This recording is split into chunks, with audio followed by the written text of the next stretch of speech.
Hello everyone. Hi Cesar. Hi Simon. Hi Evan. Hi.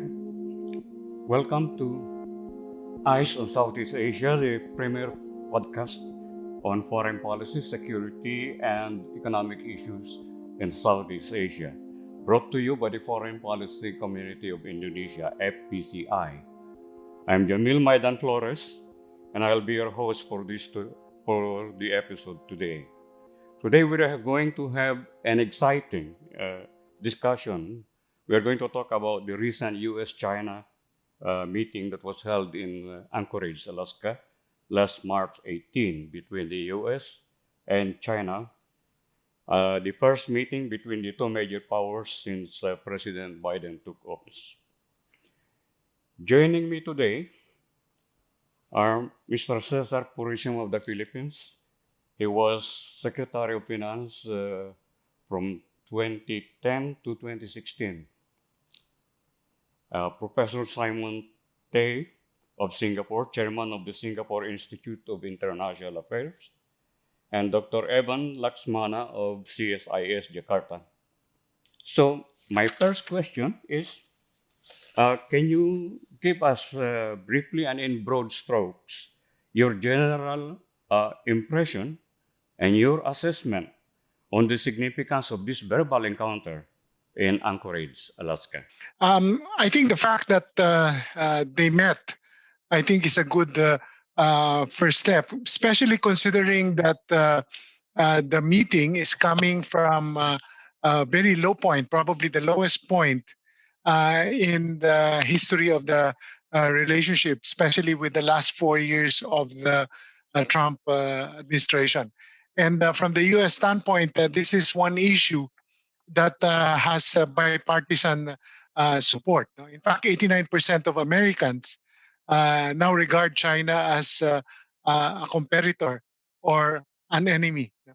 So clearly, the first part of the meeting, which was for the press, no, I think was posturing mainly for the domestic audience. But there's one big difference now, I think, with this current U.S. administration, because I think unlike the Trump team that was really, following the playbook or the absence of playbook of their president, which was just Twitter diplomacy. I think you have a team now that's really thoughtful about this process. In fact, Blinken mentioned that they've identified possible areas of common interest, such as the climate change, the crisis that might result from it, Iran, Afghanistan, and even how to get the uh, world out of this economic rat that we're in. It was also mentioned earlier that Blinken is not new to foreign policy, having been part of the Obama administration. Remember when Senator Kerry or Secretary Kerry was Secretary of State, they identified 120 areas, potential areas of Yes. cooperation. So I think this is a good first step. There was some posturing, but given the fact that the current administration will be more thoughtful, will be more, uh, you know, uh, multilateral in its approach, I think it's good that they've established the baseline and has gotten the process going. What's your take, Simon? I tend to agree with what Cesar said. I think idea of a real reset, it's not possible.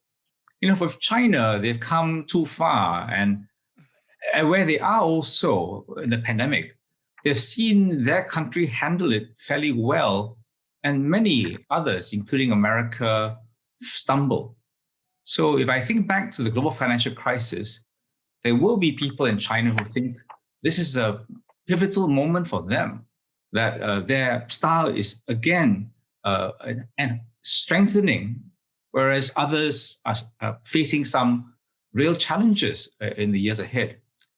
Secondly, for America, we knew even before the election that it is not just Trump, but a broad cross-section from Democrats to Republicans, with business in between, there really were to the point where they thought they had been too soft on China. But I agree with Cesar. The question was then how the Biden administration would start to prosecute or push forward with their effort against Chinese of unfairness, etc. I was heartened, therefore, that both Blinken and Jake Sullivan showed a savviness towards China and the region. They are knowledgeable people, as you said as well, Mr. Moderator. And I think that the emphasis they've given to rules-based and alliances are critical for ASEAN. There is going to be a sense of competition and sometimes outright contention between these two large countries. If it's a all-in, bare knuckles, ruthless war or fight, this is not good for us. But if it is a rules-based fight, like boxing, it'll be tough. The rules are essential to make a difference between a brawl and a real competition contention. I think a brawl weakens the international system. The approach that the Biden administration is speaking of at the start can actually strengthen the alliances, strengthen what the international community feels is right or wrong. Well, I like that metaphor about the Marquis of Queensberry rules on boxing. Yes, it's very important that there are rules. And what about how about you, Evan? What's your assessment? Thank you. I'm afraid I have to be less optimistic compared to my counterparts here. I think the key point about the summit is, of course, it is the first attempt in which they have to feel each other out and set the tone for the new administration and so forth.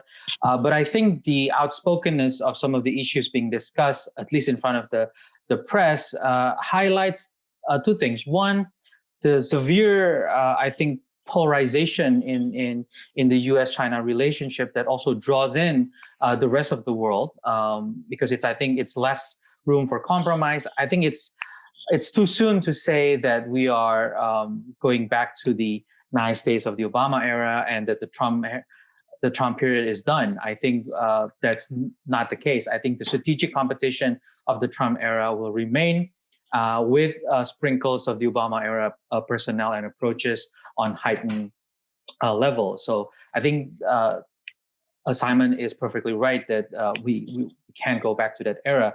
But the second point, I think, in which I'm less optimistic is regarding the rules-based order part, because I think it's certainly the case that both countries want to cooperate where they can and compete as much as they can in other areas. But the problem is, for the last 5 years, on both sides, I think great power politics is now a domestic political contest. It is now about the legitimacy of the regime in Washington to be tough on China and vice versa in Beijing.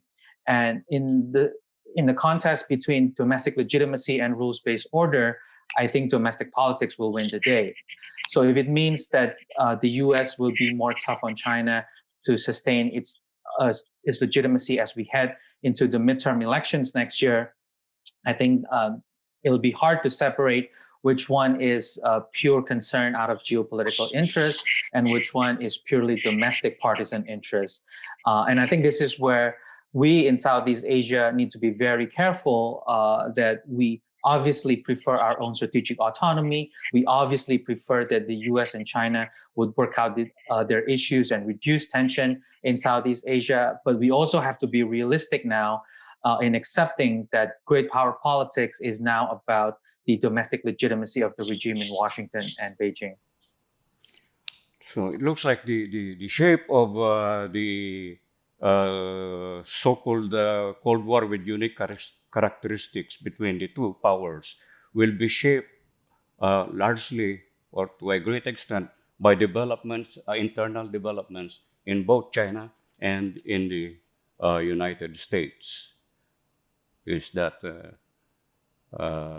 correct understanding of what you have just said, Ivan? Yeah, I think when it comes to that relationship, I think this is not new for us. Obviously, in Southeast Asia, that we've had to deal with great power politics. So this is not our first try at balancing great power politics. But the problem, I think, is that unlike the previous eras where you can sort of carve out a niche area that we can hedge our bets in some areas, we build relationships with one great power on some issues and build another with the others. I think that's increasingly harder to sustain because of the polarization in great power politics. And I think the idea of an all-out exclusionary competition between U.S. and China, if you were to be supportive of us, you shouldn't do certain things that would be supportive of the other.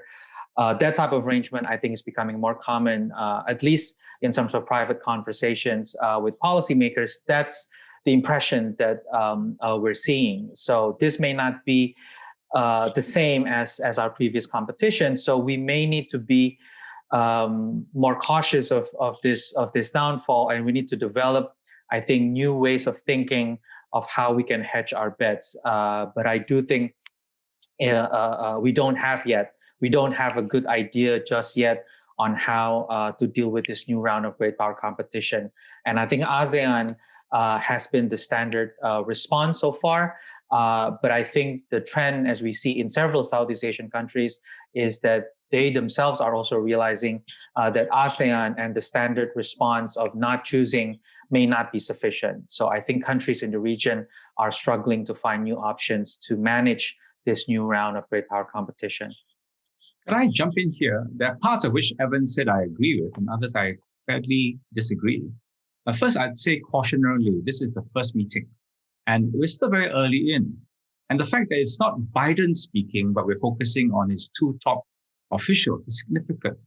America must give priority, presidential time, vice presidential time to the domestic situation, with both the economy and still the pandemic unfolding. So I'd be a little bit hesitant to say we have got to decide soon. I do agree, Evan, that we are in a new era, and I hope nothing I said suggests that we're back in the Obama era happily. This is a new era where there are risible differences. But it doesn't mean that our strategic outcomes aren't trying to be the same. I agree with Evan that we need to keep that sense of strategic autonomy. Then the question is, will the great powers tolerate it? And here, my current reading, look at what Biden has said just this week. He's saying quite explicitly that America is not counting on an either-or issue. The way I read it is that, in a way, for the great powers, there are sort of three different baskets of areas. One is outright contention between them about Uyghurs, Hong Kong, Taiwan. Almost everything that the Trump administration has put on the table has been kept on the table. But the second area is competition. And here, Biden's used the term sort of ultra-competitive. No, I feel that here in our region, right? If we want to have more economic integration, Americans aren't there. They got nothing to compete with, whether it's the Belt and Road or it is the free trade agreements that RCEP, which ASEAN started, includes China, doesn't include America. The Americans under Trump walked away from the Trans-Pacific Partnership. So in that sense of ultra competition, I hope that Americans will return to our region more strongly, more substantively with something on the table. And therefore, we have more choice rather than less choice. And but the third part is what Cesar talked about earlier. We, even at this stage, see some talk about cooperation. And don't be too optimistic, because again, this is the first round of talks. But I think if we think of the three baskets and how they develop, we might get a better reading of it in the months to come. I believe it was a good start, even though the issues between China and the US is the same, is that the US go it alone strategy is no longer there. In fact, two important quotes that I have of Blinken. He said that US has to show up and engage the world. And if no one is organizing the world, it is to the US advantage to help that process. Because if the US does not do that, someone else will do. Then the second thing that he said is the problems of the world cannot be solved unilaterally or single-handedly by any one country. And therefore, diplomacy is very important. And this, I think, is very important because these problems are going to be long-term problems, and the approach to the dialogue or the discussion, I think, is very important because ultimately, as Simon pointed out, there are different buckets, no? And there are buckets where you can agree to disagree, and there are buckets where you can see cooperation. And one of the low-hanging opportunities really is in climate change, which Biden has, shown a big interest by appointing Secretary Kerry as his point person for for climate change. And this is a very important issue, not just for the U.S. Or China or Southeast Asia, but the rest of the world that can become, hopefully, the ice breaker. I just wanted to add that. Thank you.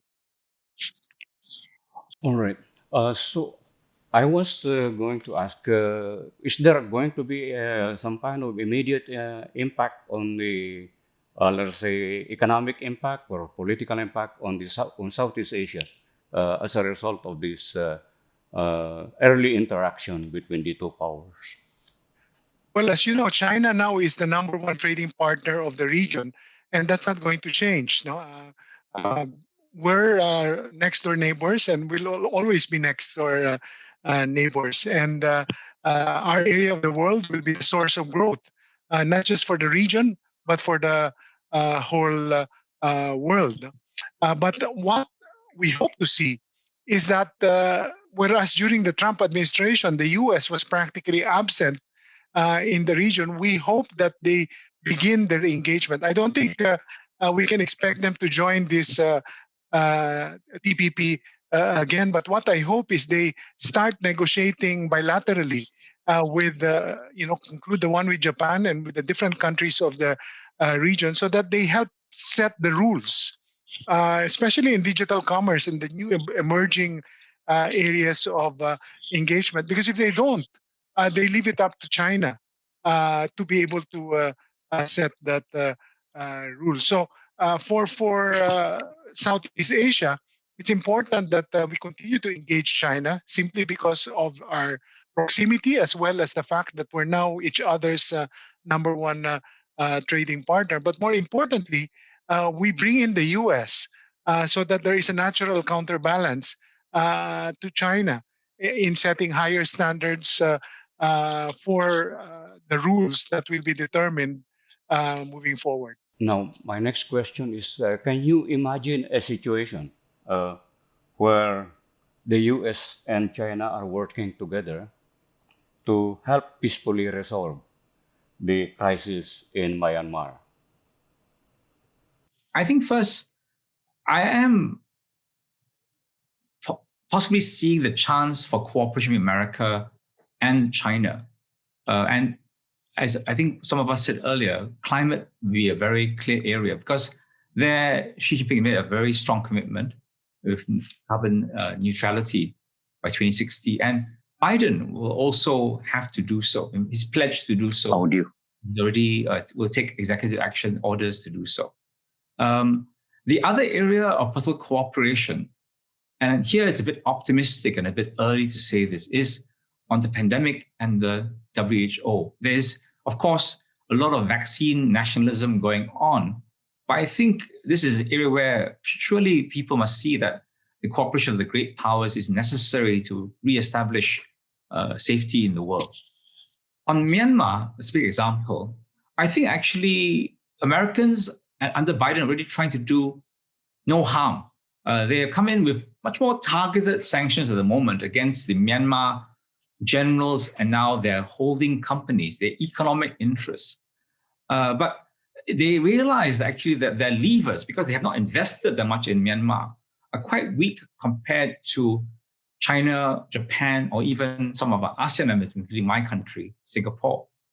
Biden has, his officials rather, have quite respectfully actually engaged ASEAN neighbors, and of course, Japan, to try and figure out what they should do, what they should not do. And I think, in a sense, there can be a sort of a working effort between the different players to try to help the process in Myanmar. But a direct China-US cooperation in Myanmar, I think it's too too early, but also their interests are too different. I'm not saying that China wins if the generals are in charge, because their relationship with the generals is very complicated. But clearly, it's different from America. China's got huge stakes in that country. My next question is about whether you think it is realistic to expect the US to go along or even cooperate with the Belt and Road Initiative. And at the same time, on the other hand, is it realistic to expect China to embrace the free and open Indo-Pacific? Well, I think the degree to which Americans will look at the BRI is that they understand that infrastructure is a big issue for us. I think actually all of us should be thanking China for having put a spotlight on this critical problem. We've spent decades renegotiating ASEAN economic integration with our various partners in terms of the rules, the tariffs, etc. But the very practical connectivity of between countries and actually within countries, especially large countries like the Philippines and Indonesia, and on the continental part of Southeast Asia, this is something that has been a huge gap to give real reality to the agreements. And so whether it is the Belt and Road or some other initiatives like those by the Japanese and the multilateral banks, this should move ahead. Now, can America come to the table with something? Now, obviously, one of us, all of us who've been to America over the last 20 years and on the East Coast go between, say, New York and DC, we keep riding the same train. So it's not a particularly great train. So they've got to get some of this at home in order. But we are at a time where, America and Biden put trillions of dollars on the table, and some of them will be for infrastructure. As America gains momentum in these areas and that amount of money is coming out, surely the logic will come, not straight away, that some of this needs to go in connectivity within and with partners in Indo-Pacific, right? So in a way, again, it goes back to this basic that domestic strength and then outward policy. It's impossible for America to come to Asia with the billions of dollars that Chinese talk about without doing something at home first. It's not politically sustainable. But again, on the Chinese part, I think they are also at a point where they have to rethink a lot of the Belt and Road initial projects and the approach they took. They've shown some signs of this, but the pandemic has been another big hit for them to rethink it. If they don't, they'll be throwing their own money after bad projects. So I think we are interesting pause and perhaps, again, a point which things will get better. The importance will be, of course, how we ourselves in ASEAN respond to it. So you mentioned the Indo-Pacific. We have a ASEAN outlook on the Indo-Pacific, the AOIP. In contrast to the various versions of America, ours is inclusive. Similarly, I think we need to emphasize ASEAN master plan connectivity rather than just simply take Belt and Road as China-centric. No, not all the roads need to bring to Beijing, and not all the funding needs to come from Beijing. We need how to respond to this collectively. Cesar, what is your, do you see a possibility of the US getting involved in the BRI? I think the direct answer to that question is no. But I think there is a possibility of complementation. No? As you know, as Simon pointed out, infrastructure is very important to ASEAN connectivity. Now, with or without the BRI, if ASEAN is to be more integrated, it has to invest in different types of infrastructure, both hard, soft, digital infrastructure. And the US, if it is to be relevant in the discussion so that it can also help set the standards for this infrastructure, can participate. No? The other opportunity is in taking the leap to a more green infrastructure, especially as the engine to potentially get out of this economic rut that all of us are in. So the US can actually play a role in that, not directly in BRI, but in projects that may complement those projects of the BRI. And they can work closely with Japan and especially through the Asian Development Bank. We're seeing also right now there's close cooperation between AIIB and ADB. No, but that ADB. doesn't mean that the ADB. No, but that doesn't mean that the U.S. will in effect follow that BRI footprint. No? Infrastructure is a very broad space, no? And the U.S. is also in a rebuilding process now, and I think this would be a good time to be able to benefit from that experience as well. Evan, I fully agree with Simon and Cesar that as it stands, the short answer is no. There's not that's not going to happen. I mentioned earlier about the domestic legitimacy of the regime in Washington and Beijing that's now tied to the rivalry. Certainly, it is true that as far as infrastructure is concerned, we would like to be engaged with both. And certainly, there are many initiatives out there beyond the BRI that can provide different paths to infrastructure development across ASEAN. But I think this highlights an important point we discussed earlier regarding collaboration, and that with the new administration, things will be more collective, multilaterals will be the preferred options. The problem with collaboration under heightened great power competition is when you collaborate, whose agenda do you serve? My concern is that more engagement from the US and China to Southeast Asia isn't exactly about our issues, about our interests, about our agenda, but it's about their interests and their issues and their agenda. So I think Simon is absolutely right that ASEAN's outlook on the Indo-Pacific does serve as an alternative discourse about a much more inclusive regional order that we would like to see within the Indo-Pacific. Yes, I think Indonesia, as the original architect of that idea, needs to bring in more concrete proposals on how we can materialize or strengthen that outlook, more resources, more plans and activities within the ASEAN outlook on the Indo-Pacific. And I think that's something that we're currently working on how we can make it more than just a statement of intent, make it more than just an alternative argument about a future regional order. But I think at the end of the day, we cannot expect the US and China to accept each other's geopolitical vision as they are embodied within the BRI and the free and open Indo-Pacific. okay. I have a few more questions actually, but I think we have run out of time. And so my last question would be, let us say, since given that these two major powers are in a very complicated relationship and with many characteristics ranging from competition to cooperation, what would be the ASEAN agenda? What would be the ASEAN response to this? How can we participate in the shaping of not just the relationship between the two, but perhaps the broader international order? Since we are a small country, as Yang Jiechi has said, what can we do when the elephants collide? And what are the options that are open to us in ASEAN?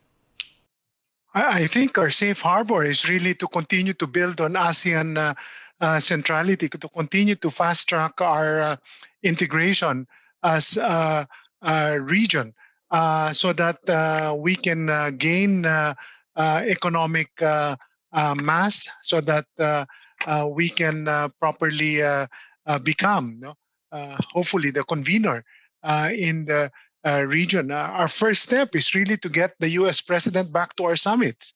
I think it's been 3 or 4 summits already that we haven't had the attendance of the U.S.